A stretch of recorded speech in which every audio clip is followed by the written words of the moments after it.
एक बार फिर mathematics catalyst में आपका स्वागत है। आज हम आपके लेके आए हैं अगला topic, that is polar form of the complex number. इससे पहले हमने क्या किया, कॉम्प्लेक्स नंबर्स का जो बेसिक पोर्शन था, इमेजिनरी नंबर्स क्या होते हैं ना, what about the conjugate of the complex number and modulus of the complex number and how to solve the quadratic equation by using the complex with the help of complex numbers. And ये सारी चीजें discuss करने के बाद हम आपके पास लेकर आए very important topic, that is called polar form of the complex number.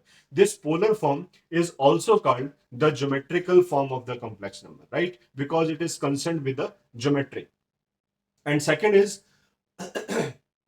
the it is also called the cis form. Cis form is cos, iota, sine. Basically, whenever you represent the complex number in polar form, its format is r into cis theta. R is the modulus and C for cos, I for iota, S for sine. So basically, cos, iota, sine form is called cis form of the complex number. In higher mathematics, we have to use this term. Basically, it is the polar form, geometrical form, r theta form, modulus argument form, है ना, length amplitude form. There are the different names. Ram तेरे कितने नाम, है ना। ऐसे ही हमारा जो मैथमेटिक्स है, इसके अंदर भी कुछ ऐसी टर्म्स होती हैं, इंपॉर्टेंट टर्म्स होती है, जिनको अलग अलग नाम से अलग अलग जगह पर लिखा जाता है। तो कोई बात नहीं, don't confuse it. Polar form,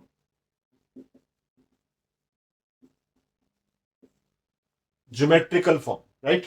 polar form, geometrical form, and that is called trigonometrical form.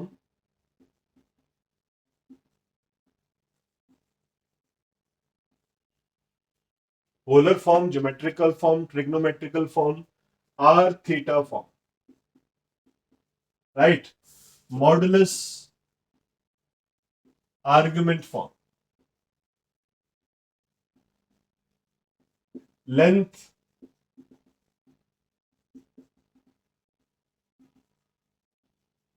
Amplitude form. तो देखिए, एक ही चीज है, उसके लिए इतने सारे नाम हमारे पास हैं। किसी भी तरीके से आपको एग्जाम में पूछ लिया जाए तो आप बता सकते हैं कि polar form of the complex number क्या होती है। देखिए, स्टार्ट करते हैं। इससे पहले जो हमने पढ़ा था, that was the Cartesian form, right. तो z is equals to x plus iota y। This form is called Cartesian form. Cartesian means in terms of x and y, and we have to convert this into r cos theta plus iota sin theta. हमने इसको इस format में change करना है। इसमें r क्या होता है? r is called modulus.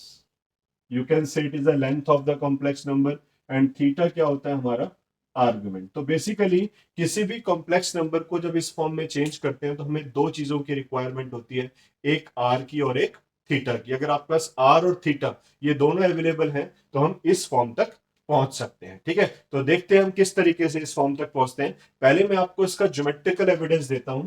जब भी आपको कोई कॉम्प्लेक्स नंबर दे रखा है, सपोज एक्स आयोटा वाई, तो इसको एक्स एक्सिस पर तो एक्स को लिखा जाता है, क्योंकि इस एक्सिस को हम नाम देते हैं real axis, this is called, और इसको हम नाम देते हैं इमेजिनरी एक्सिस का। तो एक्स आप इधर रिप्रेजेंट करेंगे और वाई आप जैसे ऑर्डर्ड पेयर में राइट करते हैं वैसे ही आपको दिखाना है। मान लेता हूं ये हमारा कॉम्प्लेक्स नंबर है। अगर हम इसको ज्वाइन कर दें तो ओ ए, मान लेते हैं this point is A and this is represented by the complex number Z and zero A, यानी कि ओ ए जो आपके पास डिस्टेंस है, ये हमारा है length of the complex number. This is called length of the complex number. whenever you draw the perpendicular from here, so this distance is x, or whenever you draw the perpendicular here, this distance is equal to y. And what is theta? Theta is the angle made by this OA line with respect to x axis. x axis के साथ ये line कितना angle बना रही है, वो हमारा क्या है? थीटा है। अब आप इसको ध्यान से समझिए। अगर मैं ये वाली x वैल्यू लेता हूं और ये हमारे पास y है, तो अगर मैं simple bye using the Pythagoras theorem, अगर हम ओ ए की वैल्यू फाइंड आउट करना चाहें तो वो क्या होगी? Base square plus perpendicular square under root. तो बेसिकली ये हमारा क्या है? It is the modulus of complex number. And after all, अगर हम टेन थीटा की वैल्यू निकालना चाहें तो that is y upon x. तो थीटा हमारा क्या होता है? This perpendicular upon the base, है ना। तो tan theta is equal to y upon x. तो बेसिकली इससे हम क्या निकाल सकते हैं, आर्गुमेंट निकाल सकते हैं। तो जब हम इसको ज्योमेट्रिकली ऑब्जर्व करते हैं तो थीटा बेसिकली क्या है, the angle made by the complex number with the x axis, positive direction of x axis, right. और ये हमारा क्या होता है, length of the complex number, that is x square plus y square whole under root. तो basically हम क्या करेंगे, ये दो चीजें फाइंड आउट करेंगे। अब एक बहुत ही इंपॉर्टेंट टास्क है जो आपको ध्यान रखना है। देखिए प्रॉब्लम कहां होती है, हम थीटा और आर तो निकाल लेते हैं, बट प्रॉब्लम क्या होती है, हम कई बार थीटा की वैल्यू गलत यूज कर लेते हैं, है ना। उसको सही कैसे करना है, उसके लिए मैं आपको 4 पॉइंट्स बताऊंगा, वो आपको ध्यान रखने हैं। देखिए अगर आप फर्स्ट क्वाड्रेंट में हैं, अगर आप फर्स्ट क्वाड्रेंट में मतलब आप यहां पर हैं, तो ऑब्वियस सी बात है उसमें एक्स कैसा होगा, पॉजिटिव होगा, और वाई भी कैसा होगा, पॉजिटिव होगा, क्योंकि यहाँ एक्स एक्सिस पॉजिटिव है, वाई भी कैसी है, पॉजिटिव है। तो ऐसे में जो आप थीटा निकालेंगे उसका आर्ग्यूमेंट जो होगा वो थीटा ही होगा, मतलब जो आप थीटा यहां से फाइंड आउट करेंगे वही वैल्यू हमारा क्या होगा, आर्ग्यूमेंट होगा, राइट, इन फर्स्ट क्वाड्रेंट। देखिए बहुत ही इंपॉर्टेंट रिजल्ट है जो डिस्कस किया जा रहा है, इसी पर बेस्ड हमारे सारे आंसर्स जो होंगे वो करेक्ट होंगे। If x is negative y is positive means x here negative and this is y positive, you are in second quadrant. अब अगर हम सेकंड क्वाड्रेंट में मूव करते हैं तो देखिए क्या होता है, तो सेकंड क्वाड्रेंट के अंदर थीटा की वैल्यू आप क्या लेंगे, that is pi minus theta. देखिए सोचने की जरूरत नहीं है, अगर मैं यहां पर कोई कॉम्प्लेक्स नंबर लेता हूं, ये हमारा कॉम्प्लेक्स नंबर है मान लीजिए, तो थीटा की वैल्यू तो वही आएगी, बट आपको कौन सा लेना है थीटा, आपको ये वाली वैल्यू, मान लो ये थीटा है तो ये भी थीटा है सपोज, है ना, पर आपको ये वाली वैल्यू लेनी है, this value with respect to x axis. तो ये angle will be pi minus theta, इसलिए हम यहाँ पर क्या एज्यूम करते हैं, पाई माइनस थीटा। तो आर्ग्यूमेंट के प्लेस पर आप क्या चूज करेंगे, पाई माइनस थीटा चूज करेंगे, ठीक है। थीटा निकालने के बाद पाई में से उसको माइनस कर देंगे। उसके बाद तीसरा हमारे पास है, if x is negative y is also negative, इसका मतलब आप कहां चले गए, थर्ड क्वाड्रेंट में चले गए भाई। अब थर्ड क्वाड्रेंट में अगर चले गए, इसका मतलब आप यहां पर आ गए, है ना। अब जब यहां पर आ गए तो इसका मतलब हम यहां से भी एंगल ऑब्जर्व कर सकते हैं और ऊपर से भी ऑब्जर्व कर सकते हैं, दोनों से, क्योंकि एक्स एक्सिस की डायरेक्शन आपकी इस तरफ होगी 180 से लेस में। तो आप क्या करेंगे यहाँ पे, minus of pi minus theta, pi plus theta. तो you can take pi plus theta और minus pi minus theta. And fourth one is, if x is greater than 0, y is here x is positive, y is negative, so x is less than 0, we are in fourth quadrant. तो fourth quadrant में क्या होगा देखिए, या तो 2 पाई minus theta, क्योंकि जब आप इधर ट्रेस करेंगे तो ये वाला एंगल होगा आपका, that is 2 pi minus theta, 2 pi minus theta, या फिर हम क्या ले सकते हैं, ओनली माइनस थीटा। तो बेटर क्या है, बेटर ये है कि अगर आप फर्स्ट क्वाड्रेंट में है तो आप थीटा लीजिए, second pi minus theta is okay, third this one, and fourth minus theta, ठीक है। तो ये चार बातें आपको ध्यान रखनी है, इसके अकॉर्डिंग हम क्या निकालते हैं, आर्ग्यूमेंट्स फाइंड आउट करते हैं। तो हमने देखा कि how to represent a complex number in geometrical form, what is the modulus and argument. Argument is also called amplitude of the complex number, the value of theta is also called amplitude, short is amp, amp is amp।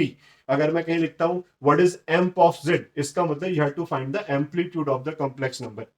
arg argument, argument के लिए आर्ग use करते हैं, A R G of Z, that is argument of the complex number Z.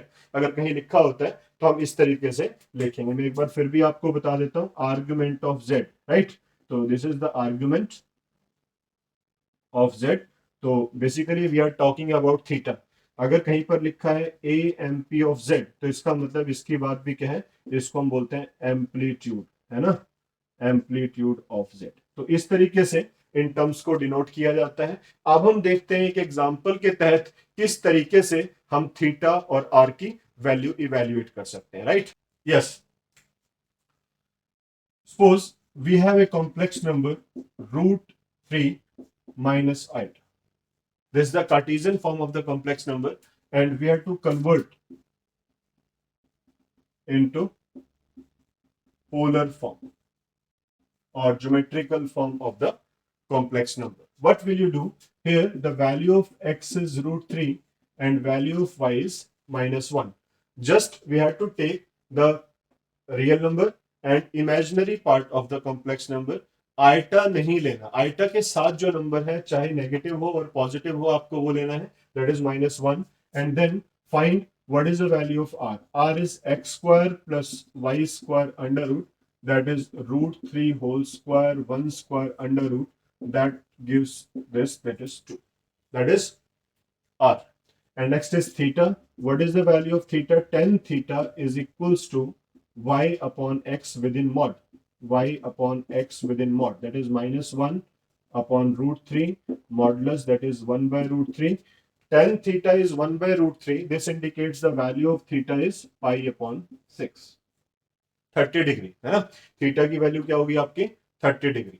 अब अगर मैं इसको देखना चाहूं तो सबसे पहले मैंने देखना है कि यहाँ पर x की वैल्यू तो पॉजिटिव है और y की वैल्यू नेगेटिव है. अब x की वैल्यू पॉजिटिव है, y की वैल्यू नेगेटिव है, इसका मतलब हम कहां पर है, हम फोर्थ क्वाड्रेंट के अंदर है ना. x is positive and y is negative, इसका मतलब we are in fourth quadrant. और फोर्थ क्वाड्रेंट में what is amplitude, amplitude of z और आर्गुमेंट ऑफ z कितना होगा, दैट इज -थीटा, क्योंकि फोर्थ में हमने क्या लिखा था, -थीटा वैल्यू होती है. और अगर आप में से कोई चाहे तो 2 पाई -थीटा भी ले सकता है, तो 2 pi minus pi upon 6, that is 11 pi upon 6. देखिए ये कोई मैंडेटरी नहीं है आप दोनों में से कौन सा थीटा लेंगे, बट बेटर जो हमारे आंसर्स दिए होते हैं वो अकॉर्डिंग टू दिस दिए होते हैं, क्योंकि हम कोशिश करते हैं the value line between -π/2 to π/2. So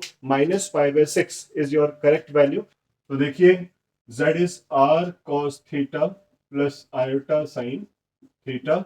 What is the value of r? That is 2 cos of -π/6 iota sine of -π/6 and 2 cos of negative sine का इंपैक्ट कॉस पर नहीं होता थीटा के केस में, plus iota sine of -π/6. You can leave here. और otherwise अगर हम इसको सॉल्व भी कर देखना चाहें तो हमारे पास यही टर्म आएगी. तो बेसिकली क्या है, माइनस साइन लाने के लिए हमें थीटा की वैल्यू को चेंज करना पड़ता है according to the quadrant system. ठीक है, तो क्वाड्रेंट सिस्टम में जो मैंने आपको 4 रिजल्ट्स बताए वो मेन है, उन 4 रिजल्ट्स को आपने करना है, उसके बाद फिर इसकी वैल्यू कैलकुलेट करनी है. ठीक है, तो ये हमारे पास हो गया how to find the polar form of the complex numbers. But फिर भी एक एग्जांपल हम और ले लेते हैं for your best understanding. Suppose we have one more example, -1 minus iota. ठीक है, so what are you observing here? This is -1, y is also -1. What is our r? R is under root of x square plus y square -1 square -1 square under root, that is under root of 2.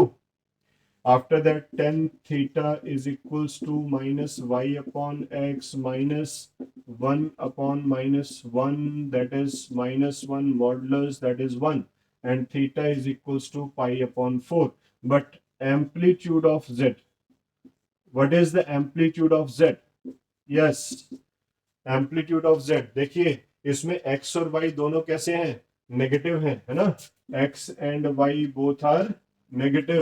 Negative है तो इसका मतलब कहां पर है, third quadrant में है. और थर्ड क्वाड्रेंट में है तो इसका मतलब आर्गुमेंट की वैल्यू क्या बताई थी मैंने आपको, minus of pi minus theta, यानी कि -π प्लस थीटा. इसका मतलब क्या होगा, -π plus π/4, that is -3π/4. This is our amplitude of the complex number. And after calculating the amplitude, what is z? Z is r cos theta plus iota sin theta, which is the polar form of the complex number. What is r? √2 and cos of -3π/4 plus iota sine of -3π/4. That is your final answer for representation of the geometrical representation of the complex number. ठीक है, तो इसी के साथ आज का lecture हम यहीं पर ओवर करते हैं. हमने क्या डिस्कस किया, what is the polar form of the complex number in 11th class. This is our second exercise. You can try it. If you have any problem और doubt you can share at our box. We will reply after getting it. And you have to complete this chapter now, complex numbers. और they are the different kind of problems which are present in the miscellaneous exercise of the 11th class. We will do those problems also, which are important as with respect to the examination point of view in our next video. Please watch, like, and share our channel on regular basis. Thank you. Have a nice day.